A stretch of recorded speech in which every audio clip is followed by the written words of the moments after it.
Hello and welcome to this study skills session on building an argument, brought to you by Bruford College of Theatre and Performance and presented by members of the Theatre Studies online tutor team. My name is Jayne Richards and I'm Curriculum Manager for Online Learning and Teaching, and today I'll be talking about building an argument and working critically with your material. So let's get started.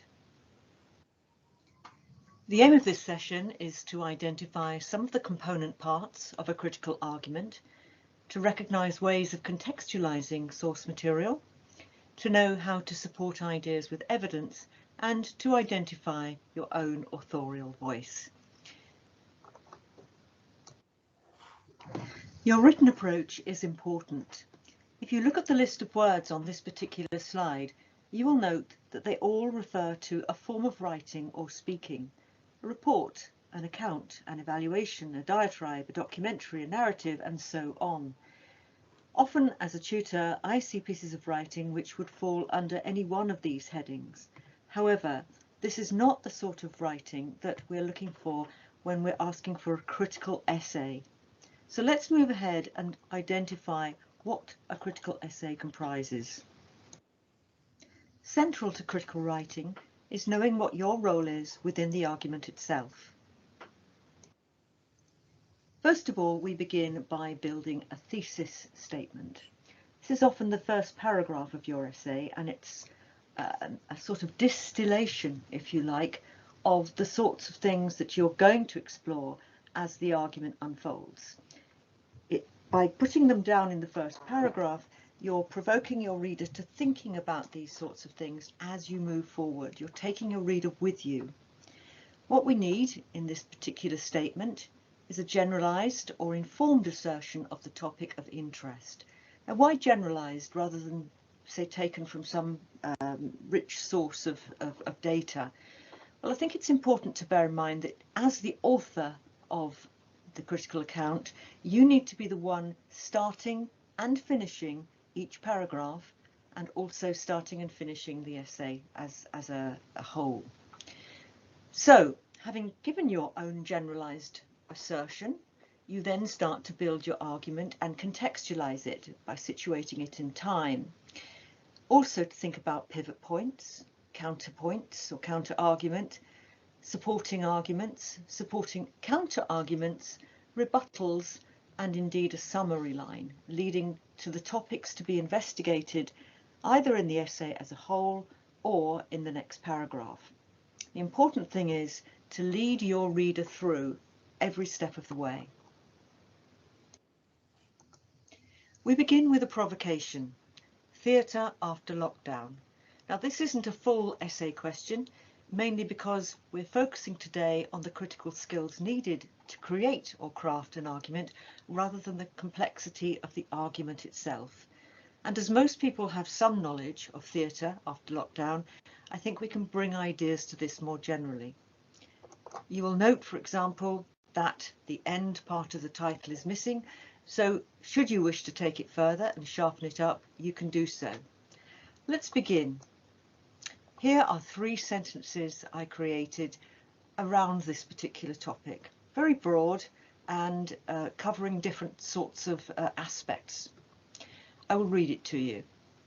Over the course of the pandemic, venues offering collaborative activities such as sports centres, concert halls, cinemas and theatres have been forced to cease, causing significant falls in revenue, as well as closures and redundancies.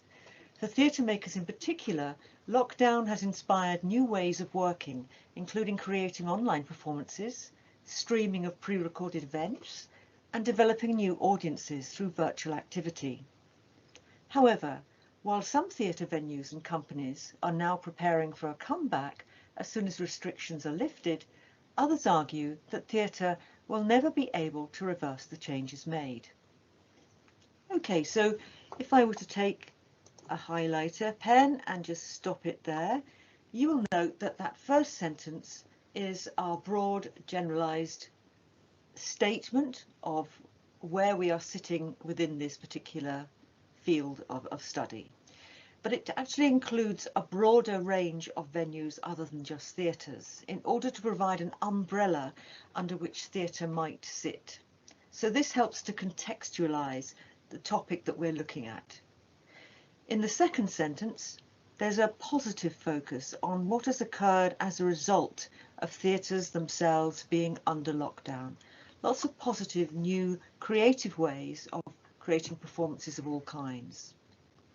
The third sentence, nevertheless, actually comes back with a different sort of approach. It's a pivot which turns the argument on its head and makes us consider some of the negative things that are likely to happen as a result of lockdown. So let's break this up a little bit. Let's get rid of the pen. So here is our independent generalisation, an umbrella topic of looking at venues in general, under which we will then draw out theatre in particular. Then we have a positive generalised outcome, a pivot point, and a negative generalised outcome. Now, positive and negative are two poles, but they're not the only ways of looking at an argument. These might be considered rather blunt instruments to be using, but once you get the hang of switching your argument around to explore it from a range of angles, you can become more nuanced in the way you approach things. You will note too that there is no concluding line to our paragraph here. Okay, so let's have a look at draft 2. I've only added 2 sentences here, so I want you to pause the recording for a moment and consider what you think they might add to what we've done so far. Well, if you think they are there to add evidence to support the points, you would be right, but they do so in particular ways. Both of them historicise the information by giving precise dates when things are happening. We've got March 2020 and December 2020. Both of those dates give an indication of the timeline that we are looking at with this COVID pandemic, the amount of time that has passed since it began, the duration of the effects that it's having. The reference to the Stage newspaper is important too, because the Stage is, whether you like it or not, the main industry paper in the UK. And indeed, if we look at Fortune magazine, that is actually a business magazine in America, and it's the person actually writing an article isn't necessarily just a businessman. He's also an impresario, a CEO of a large American enterprise, and his name and the paper itself also add currency to what we're writing. So what we've done here is add some evidence to support what we're doing. Now, the evidence is also contextualised, and that is important. Let's take a look at draft 3. Here in draft 3, I've added just 1 sentence. So again, pause the recording for a moment and consider what that sentence might add. In late spring 2020, Bex Palmer, exploring a range of performing media for New York's magazine Backstage, stated that a positive note is that all the zooming and home shot footage on our TV screens at the moment really drives home why we need well-trained and talented professionals on and behind our screens. So the purpose of that then, again, is to provide evidence. It's also to historicise, because we do have another date added there. We've got another magazine mentioned in terms of Backstage, which some of you may know is the US's equivalent to the Stage in this country. But the sentence she uses is interesting. This is also a pivot, but it's a pivot not in terms of the tone of the argument overall, but in terms of the direction the argument is taking. If we look at what we had before this line, it mainly referred to the industry as a whole, to venues, to business making, to looking at theatre as an industry. Here we've got theatre as made by professionals, people who are trained and people who have specific skills in providing us with the things that we watch on television and elsewhere. And this is quite important for the way the argument develops. So let's have a look. Again, contextualising, adding the date and the angle of the source, and more supporting evidence. Let's go on to draft 4 and have a look here. Now, I've added here at the bottom of all that 2 more sentences. So let's read them through, and then I want you again to try to work out what they might be contributing to our argument overall. Indeed, while the Arts Council England boasted that it had invested 64.8 million in 9,666 people and organisations, they accepted that due to exceptionally high demand, they could not offer grants to every applicant, raising questions for longer-term sustainability for current and future performing arts professionals.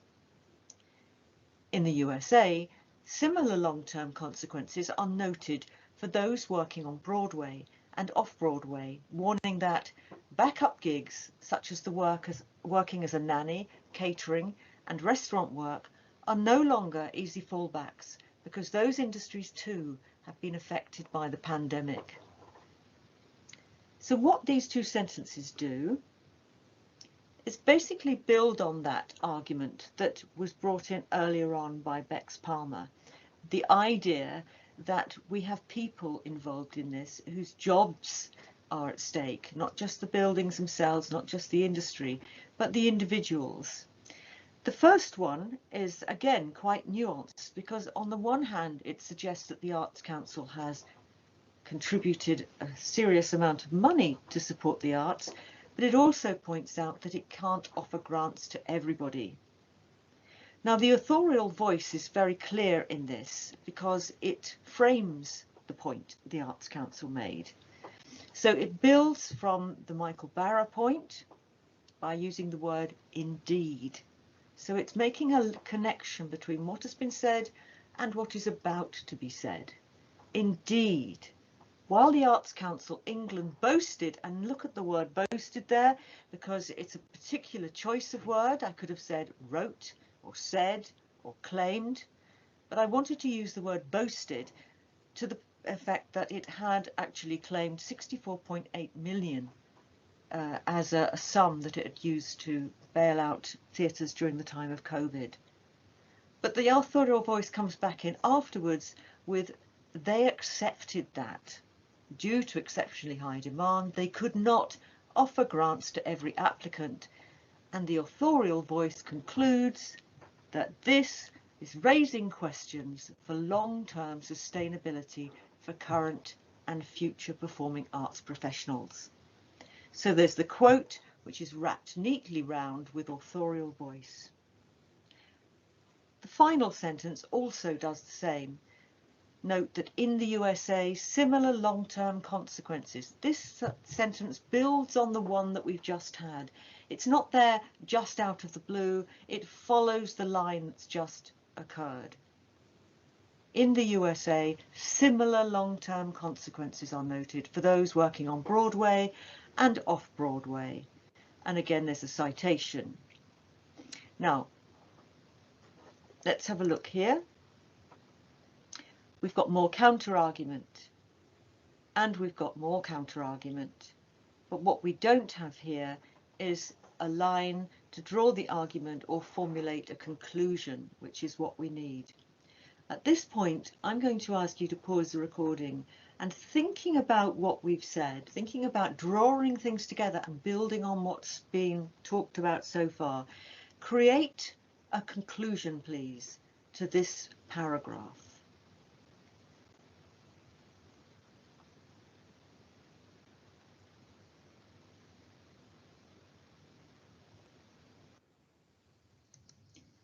Okay, I'm not going to go through the conclusions, but I am going to go through what you would do after you have finished your paragraph. And that is strengthening by identifying the components, swapping out, improving language, writing a concluding line, and so on. And what I've done here is I've listed the sentences we used separately. Now, I wouldn't write them out separately because otherwise it would infer that they were all paragraphs and therefore started something new at each point. They don't. They all link to each other very carefully, one to the other. What I have done are a couple of amendments here. I've added UK when I've referenced the stage, because I note that I also reference USA when I'm talking about Backstage magazine. And what that does for me is it shows that this argument isn't just about the UK, it's about more than one nation, that this is a worldwide pandemic and it's happening not just to one country, but to many. So it broadens the context of the argument itself.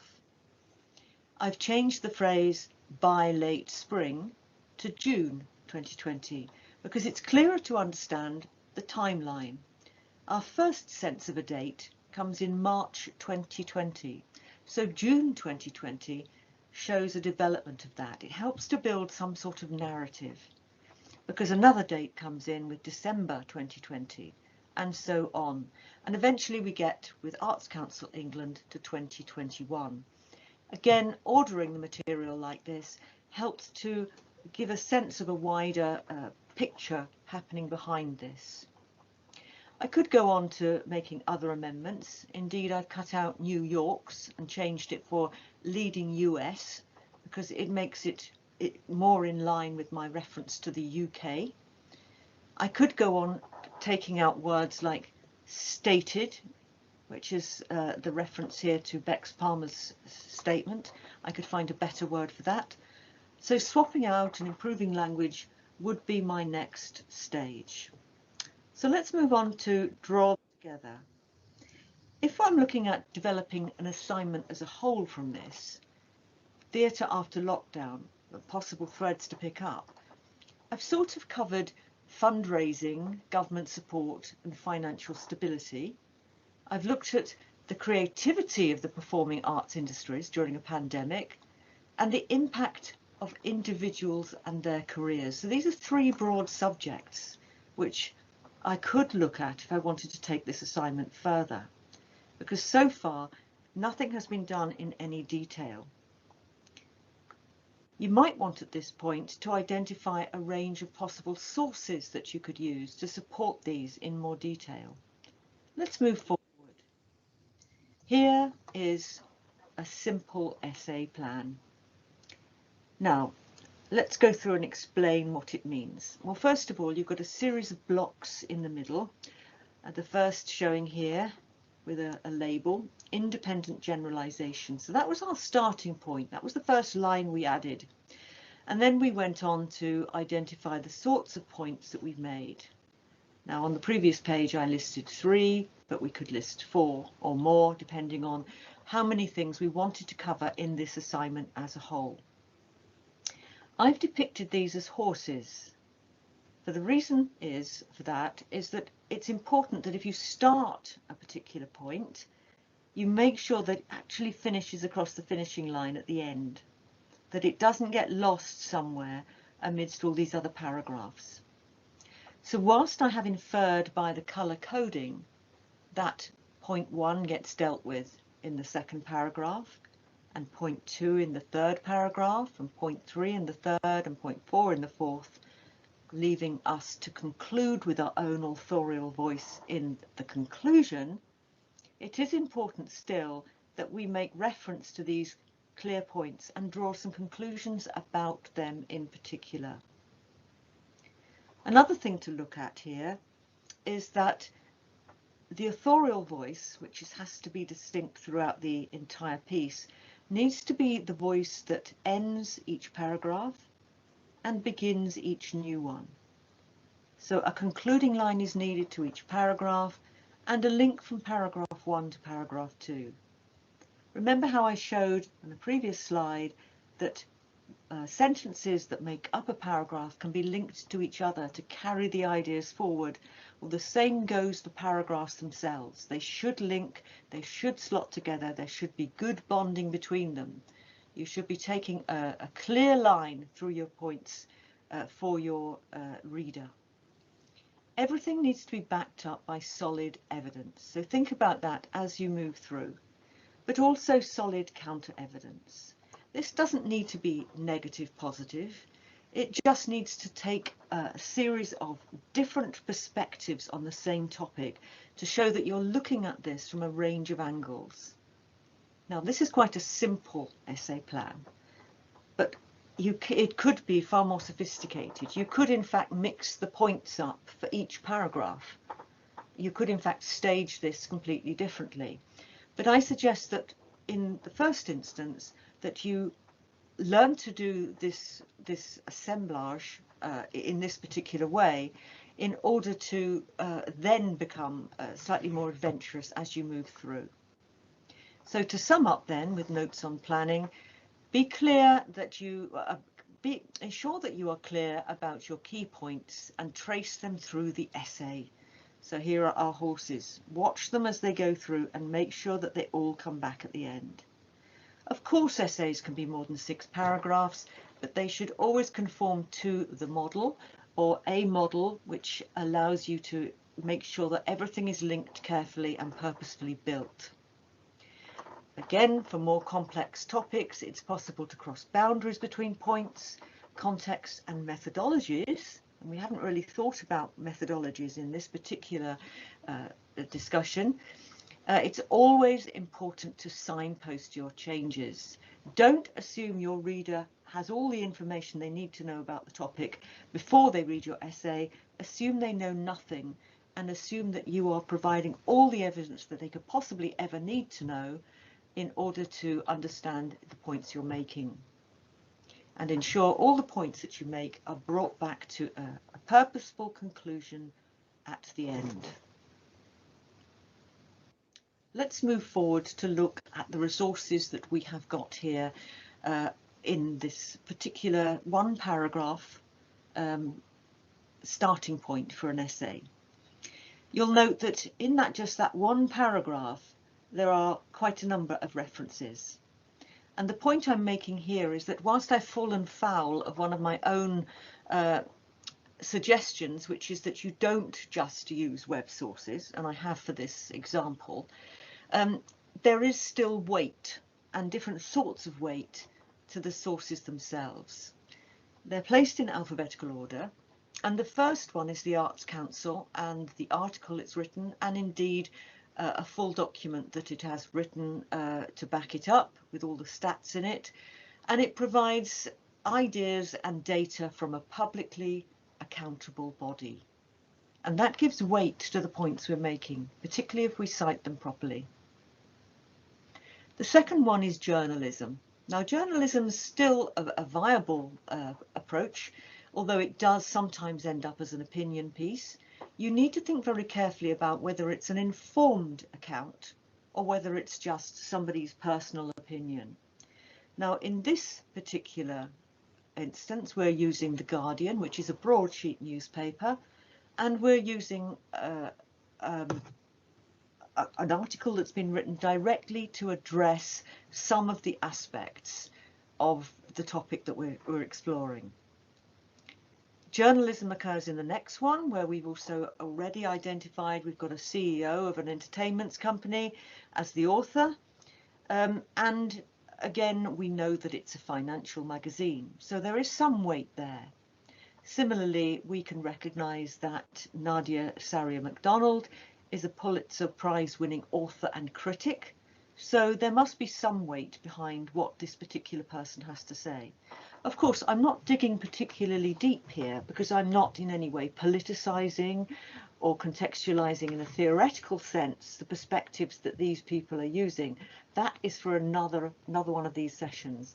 This is just simply at the moment weighing up the potential purpose of what we've used so far. So do try to think that, do try to look at your sources carefully before you just simply take the first thing that you can find which seems to fit in with what you say. Some good practice here is to identify the purpose of what you're writing. It's very important to remember that it's your essay, it's not a summary of all the information that you've somehow distilled from the books or the articles or the programs that you've watched, seen or read. It's got to be your argument. So I would suggest that you set down your own ideas first from your, obviously, your study of whatever you've been looking at in your course, and then work towards getting evidence to support your ideas.